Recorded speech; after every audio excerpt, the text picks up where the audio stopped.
দেশের সার্বিক আইন শৃঙ্খলা পরিস্থিতির অবনতিতে আমরা অত্যন্ত উদ্বিগ্ন। আপনারা জানেন, রাজধানীর চকবাজার থানার ব্যবসায়ী ও যুবদল কর্মী মোহাম্মদ সোহাগকে প্রকাশ্য দিবালোকে অত্যন্ত নৃশংস কায়দায় নির্মমভাবে পাথর মেরে হত্যা করা হয়েছে। এমন নৃশংস বর্বরতা প্রত্যক্ষ করে সমগ্র জাতি স্তম্ভিত। আমরা এই নৃশংসতার তীব্র নিন্দা, প্রতিবাদ ও ধিক্কার জানাচ্ছি। সভ্যতার এই যুগে এমন আদিম বর্বরতা আমরা কোনোভাবেই মেনে নিতে পারি না।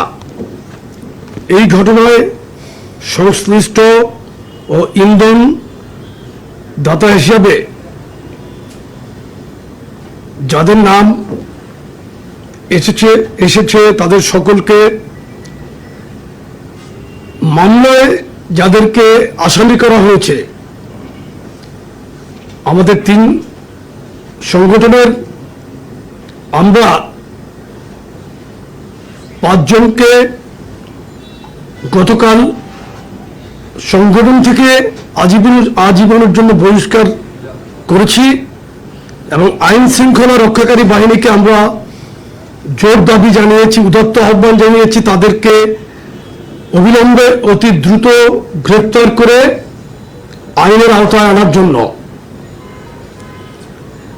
সাংগঠনিক দায়বদ্ধতা ও জবাবদিহিতার জায়গা থেকে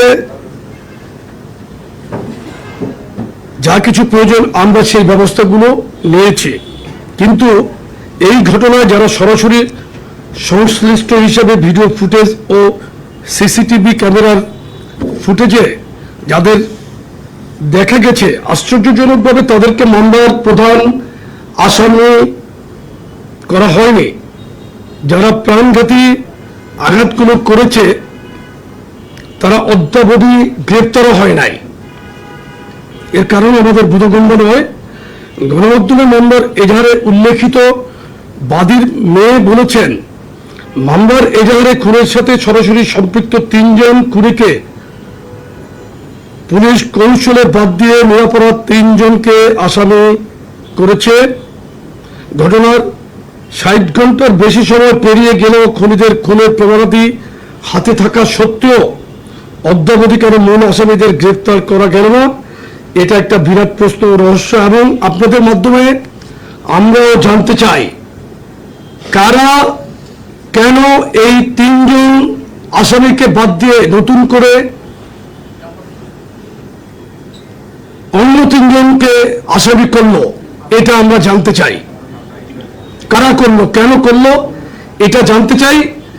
আর ঘটনাটি বুধবারের, গতকালকে শুক্রবার এটা ব্যাপকভাবে প্রচারিত হয়েছে।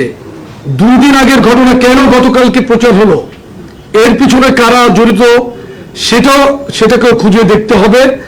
আপনাদের মাধ্যমে আমরা আইন প্রয়োগকারী সংস্থার কাছে, দেশের জনগণের কাছে এই প্রশ্নটি রাখছি এবং এটার যথাযথ ব্যবস্থা গ্রহণের জন্য আমরা দাবি জানাচ্ছি।